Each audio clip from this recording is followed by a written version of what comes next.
Bună ziua!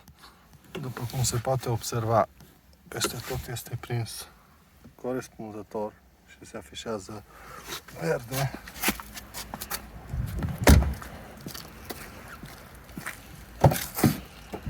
Da? Și în această parte. Și piciorul. Dacă doriți ca să, pentru verificare, se poate observa.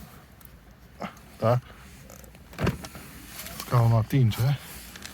Scaunul mașinii este verde, piciorul este corespunzător montat și odată ce deblochezi, foarte greu mai găsești poziția în care să rămână deblocat și foarte rar rămâne blocat.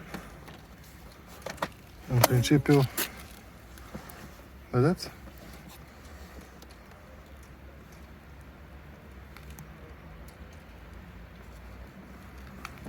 Nu mi se pare copilul meu în siguranță la acest scaun, motiv pentru care vreau să îl trimit în service.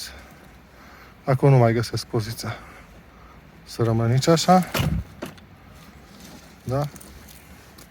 Și nici dacă măresc pentru altă vârstă, nici pe poziția față nu rămâne blocat. Da?